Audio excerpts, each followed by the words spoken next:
Good afternoon, welcome back for another episode of the Content Classroom. This week I wanted to talk about the cycles that I see most business owners going through with content, with their pipeline, and how the two interact together and why it's important to have a consistent content pipeline. So if you're anything like me, when you first started out in business, you went out to your network. You spoke a lot with people in your network, people who you knew from previous roles, colleagues who you've worked with, former team members, people who you know like you already, trust you already, and want to buy your products or services. And that's great. That's where everybody should start. What nobody does at that point, though, is focus on the long term, focus on the future, focus on what happens after this initial network of black book dries up. So I see a lot of people then come to the end of that cycle and start to panic. They generally come to me because they know that video's powerful, they know that content's powerful, and they want to leverage that to strengthen their pipeline again.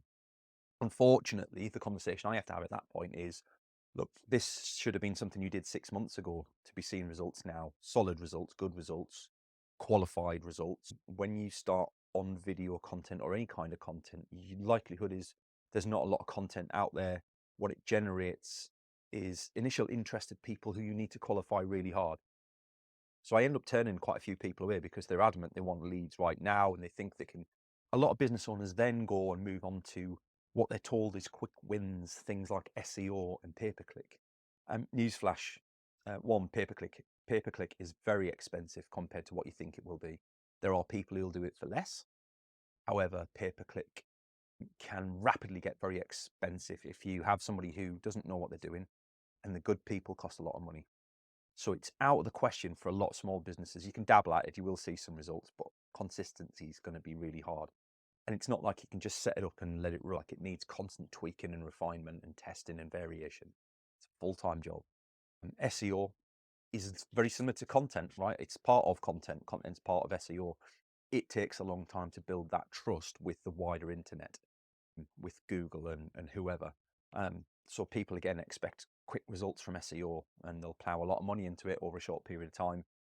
It's not delivering for them. They swap to somebody else, and before you know it, you've burned through a whole year of wasted marketing budget when you're at a point where you can ill afford that marketing budget in the first place. What's far more likely to drive results for you is to start investing in teaching yourself how to do content efficiently, which is what we've set this newsletter up for, right? That's the whole point of this newsletter. And what I see people starting to do is, especially in the consultant field, you get a lot of people who you'll get a contract, or you get a couple of contracts, and you'll be head down in delivery mode. By the time you're head down in delivery mode, you need to have enough content created that will get you through that phase where it's really light touch. Maybe you just have to write a couple of sentences of post to go with it. The content's already done. The themes are already created. The strategy's already there. So that when you go into that head down mode, you're not leaving your social media and your content high and dry, and it carries on working.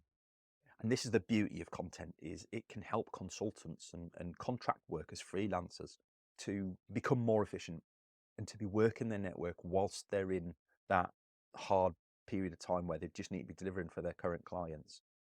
The way I see it working when that's not the case is, people work their network really hard, they're active on social media, they then go into delivery mode and nothing happens.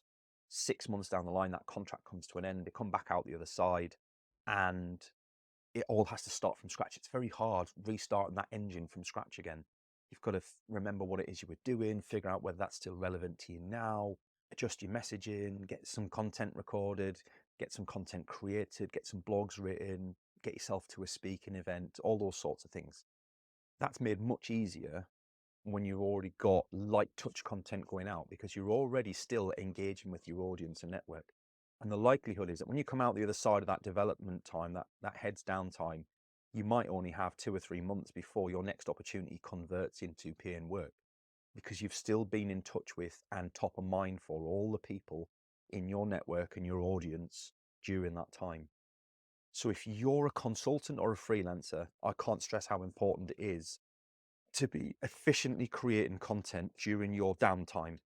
When you have no work on right now, or you're in contracting stage and you're still figuring out how it's going to work with a client, making sure that you're using this time to maximum effect. Like for me, If I've got periods of time in between client projects, I'm building website, I'm working on messaging, I'm recording videos, I'm creating blogs, writing posts, so that when I'm in delivery mode, all I have to do is go, right, I want to post that video out today, I want to post that video out tomorrow, and I might do that as a block at the beginning of the week in an hour. That's where it should be for you. It just keeps your network warm, keeps you in awareness, it keeps you considered for the next opportunity that comes along. And with a bit of luck, you'll be talking with the next client whilst you're finishing off the current contract. Or you can shoehorn them in so that when that contract's coming to an end, you're more or less starting the next one. Give it a couple of weeks, you're starting the next one. That only happens if you put the hard work in your downtime. Added bonus, it also helps you stop feeling so guilty that you're not doing anything in between clients, right? It's a constant flow of marketing work, development work, marketing work, development work. So in your downtime, you should be focusing on delivering for 3 to 6 months time down the road. It's too late to impact right now. That's the key. Build it before you need it. That's the beauty of content marketing. It can alleviate that business roller coaster to some extent. There's no golden gun, there's no silver bullet. It can alleviate it. It brings the peaks and troughs a little bit closer together so that it's more manageable and a bit less anxiety driving. If that's been useful, spread the word. I'd love for you to spread the word about this newsletter and get it out to more people. Share it from your inbox. If you're not already registered for the email newsletter, make sure you get signed up, linked in the comments, and I will see you next week.